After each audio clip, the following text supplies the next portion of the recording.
நம்ம மல்லியும், விஜயும் பண்றது எல்லாத்தையுமே பார்த்து, இப்போ ரேணுகாவுக்கு பயங்கரமான டென்ஷன் ஆயிட்டு இருந்துச்சு. கடைசில நம்ம விஜய் கண்ணு முன்னாடியே இப்போ மல்லியோட கழுத்திலிருந்து தாலிய இந்த ரேணுகா, அதாவது சுடர் வந்து புடுங்கி, அதாவது பிச்சு எறிகிற ஒரு நிலைமை ஏற்படுது. ஏற்கனவே நம்ம விஜய் இருந்துட்டு, மல்லிய வந்து எப்பவுமே நான் கைவிட மாட்டேன் அப்படின்ற மாரி வந்து சொல்லி, ரொம்பவும் கான்ஃபிடென்ட்டோட இருந்துட்டு இருந்தாங்க.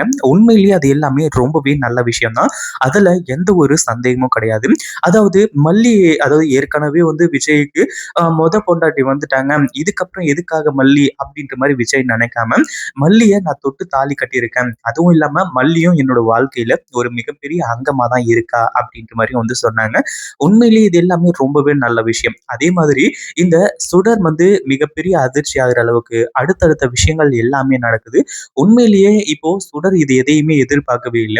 ஏன்னா நம்ம மல்லி இருந்துட்டு இந்த சுடர் அதாவது சுடர்கிட்ட நல்லா தெளிவா சொன்னாங்க. விஜய் வந்து இப்படிதான் இருப்பாரு அப்படின்ற மாரி வந்து சொல்லி, அதுக்கே இப்போ அடுத்தடுத்த விஷயங்கள்லாம் இப்படி நடந்துச்சு. உண்மையிலேயே இந்த சுடர் கொஞ்சம் கூட எதிர்பார்க்கவே இல்ல. அதாவது நம்ம விஜய் கிட்ட மல்லி குல்ஃபின்னு கேட்டா போதும், "உனக்கு தான் ரொம்ப பிடிக்குமே, நான் வாங்கி தரேன் வா" அப்படின்ற மாரி வந்து கூட்டிட்டு போறது.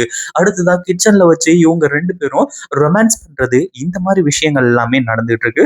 அதாவது இது எல்லாமே கொஞ்ச நாளைக்கு முன்னாடி இந்த சுடர் வர்றதுக்கு முன்னாடி நடந்திருந்துச்சு அப்படின்னா, இந்நேரத்துக்கு நம்ம அதாவது மல்லியோட இடுப்புல ஒரு குழந்தையும், அதே மாதிரி வயித்துல ஒரு குழந்தையும் வந்து இருந்திருக்கும். ஆனா இப்ப ரொமான்ஸ் பண்ணி என்ன பிரயோஜனம்? அதான் தடுக்கிறதுக்கு இந்த சுடர் வந்துட்டாளே! அப்படின்ற மாரி தான் இருக்கு. ஏன்னா இப்போ கோவம் இந்த சுடருக்கு உச்சத்துக்கு போயிட்டு இருக்கு. ஏன்னா இவளுக்கு விஜய் கூட வாழ்க்கை வந்து கிடைக்கணும். விஜய் கிடைக்கணும் அப்படின்ற மாரி நெனச்சு தான் இது எல்லாத்தையுமே பண்ணிக்கிட்டு இருக்காங்க. ஆனா அதே சமயத்துல இப்படியெல்லாம் நடக்கும் அப்படின்னு விஜயும் கொஞ்சம் கூட எதிர்பார்க்கவே இல்ல. அதாவது இந்த சுடருக்கு ஒரு மிகப்பெரிய பிளஸ் பாயிண்டா இருக்கக்கூடியது என்ன அப்படின்னு பார்த்தா, அதாவது வேற ஒண்ணுமே கிடையாது. இங்க அவளுக்கு மனநலம் பாதிக்கப்பட்டுருச்சு அப்படின்ற மாரி வந்து சொன்ன விஷயம் தான். இப்போ உண்மையிலேயே மிகப்பெரிய பாதிப்பா இருந்துட்டு இருந்துச்சு. அத வச்சு ஈஸியா வந்து இவ தப்பிச்சுக்கிட்டே இருந்துட்டு இருந்தா. அந்த ஒரு விஷயத்தினால தான் இப்பவும் தப்பிச்சுருவாளோ அப்படின்ற ஒரு பயம் எல்லாருக்குமே இருந்துட்டு இருக்கு. அதாவது என்ன ஆச்சு அப்படின்னா, இந்த சுடர் வந்துட்டு பயங்கர கோவத்தோட, இந்த தாலி இருக்கிறதுனால தானே நீ விஜய் கூட வந்து இருக்க. விஜய் கூட இருந்து அதாவது விஜய விட்டு நீ இங்கிருந்து வந்து போகணும் அப்படி இப்படின்ற மாரி வந்து சொல்லி, இப்போ அந்த தாலிய புடுங்கறதுக்கு இந்த அ இவங்க அதாவது ஏற்கனவே இந்த சுடர் முயற்சி பண்ணாங்க.